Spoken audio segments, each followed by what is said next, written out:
Kalau aku bilangnya serap terap sebar, jadi menyerap ilmu, terapkan dalam keseharian dan sebarkan manfaatnya. Portofolio ini sangat erat hubungannya dengan personal branding. Ternyata akun sosial media sekarang itu benar-benar brand kita lah saat ini ya.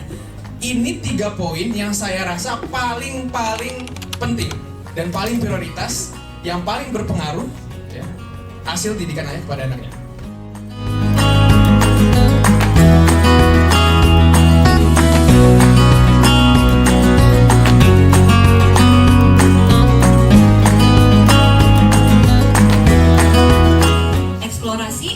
Mencoba berbagai macam kegiatan, sering banget ditanya gimana sih supaya menemukan bakat anak. Sebenarnya emang hanya bisa dengan mencoba ya. Kita mencoba merefleksikan gitu. Jadi saat dia benar-benar turun di lapangan, dia menikmati, tapi satunya ternyata lebih senang di belakang. Analitikalnya kuat, senang berstrategi gitu. Jadi sama-sama senang membantu orang dengan profesi dokter, tapi punya sifat-sifat yang berbeda sehingga ternyata perlu bergeser dikit, nggak harus ganti profesi. Tapi kalau kita benar-benar memahami sifat-sifat tadi yang sebenarnya secara natural kita sudah miliki dari kecil. Dari 11-14 itu saatnya dia menyebarkan manfaatnya. Makanya kegiatan-kegiatannya sebenarnya di atas 11 itu sudah volunteer, magang, belajar bersama mentor, project based activities. Tapi kalau aku bilang magang 11 tahun tuh orang suka, emang 11 tahun udah bisa magang? Bisa di tempat-tempat yang home base. Jadi maksudnya bukan company besar di kantoran, tapi misalnya kita punya teman punya catering atau punya coffee shop, atau tergantung interest anak kita bisa menitipkan lalu mereka mencoba mempraktekkan ilmu-ilmunya gitu. Seneng banget di sini, selain membagikan materi juga belajar banyak banget, terutama dari Ibu Rahma dan Fahri. Aku baru amazed banget dengan memory sport, dengan ingatan gajah. Aku jadi tertarik banget malah memasukin anak aku ke sini karena banyak banget improve di keseharian dan di sekolah dan di akademis dan non akademis juga. Semoga ingatan gajah semakin sukses untuk anak-anak Indonesia supaya terus maju.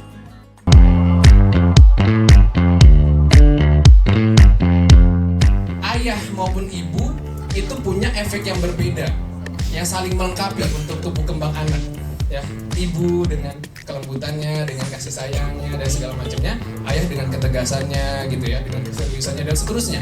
Nah, kalau misalnya cuma diserahkan kepada ibu semata, maka anak ini tidak tumbuh secara ideal pasti, karena kehilangan sisi-sisi tadi. Ini 3 poin yang saya rasa paling penting dan paling prioritas, yang paling berpengaruh ya, hasil didikan ayah kepada anaknya. Ada clear life vision ya, soal tujuan masa hidup, mimpi-mimpi si anaknya, arah masa depan seperti apa. Nah, ini yang menanam paling idealnya ayah. Yang kedua, bold mentality ya, mentalitas yang kuat, yang berani ya, dan seterusnya. Dan yang ketiga di sini ada strong confidence ya, kepercayaan diri ya. Nah, ini ideal untuk ditanam oleh ayah. Seorang anak itu pasti pernah merasa ragu untuk mengambil resiko karena takut gagal akan besarnya tantangan. Karena yang namanya anak ternyata butuh support gitu ya. Seringkali anak-anak termasuk saya dulu itu dihadapi oleh challenge ya.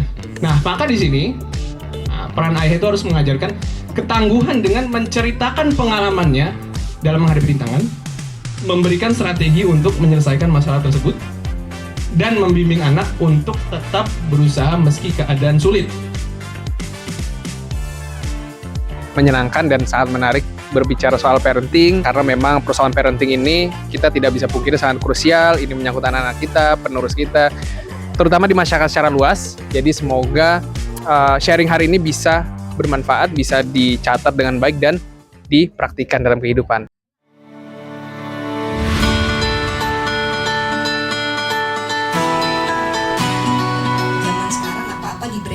Bapak Ibu ya, bagaimanapun juga kita perlu memperkenalkan diri.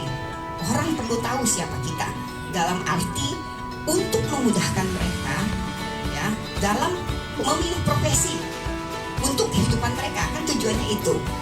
Pencapaian terakhir terbaru yang memang sangat fantastis yang bisa dia lakukan adalah pemenang Emerald Hijab Han kalau si kakak tahun 2023 dengan hadiah yang alhamdulillah seperti 11 tahun perjuangan kita itu mendapatkan bayaran saat itu.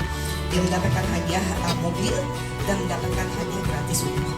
Untuk membangun portofolio, saya gunakan thanks to Instagram, thanks to Facebook. Apa-apa yang hubungannya dengan pencapaian anak, kegiatan lomba, saya tinggal lihat aja Facebook, oh saya posting ini, oh berarti dulu ada lomba ini. Nah itu ternyata membantu personal branding anak di sosial media. Anak saya kan dulunya bukan di sekolah biasa, udah sekarang. Saya coba sharing tentang hal itu untuk personal branding. Tapi anak saya keberatan tuh, takutnya dia sombong kan.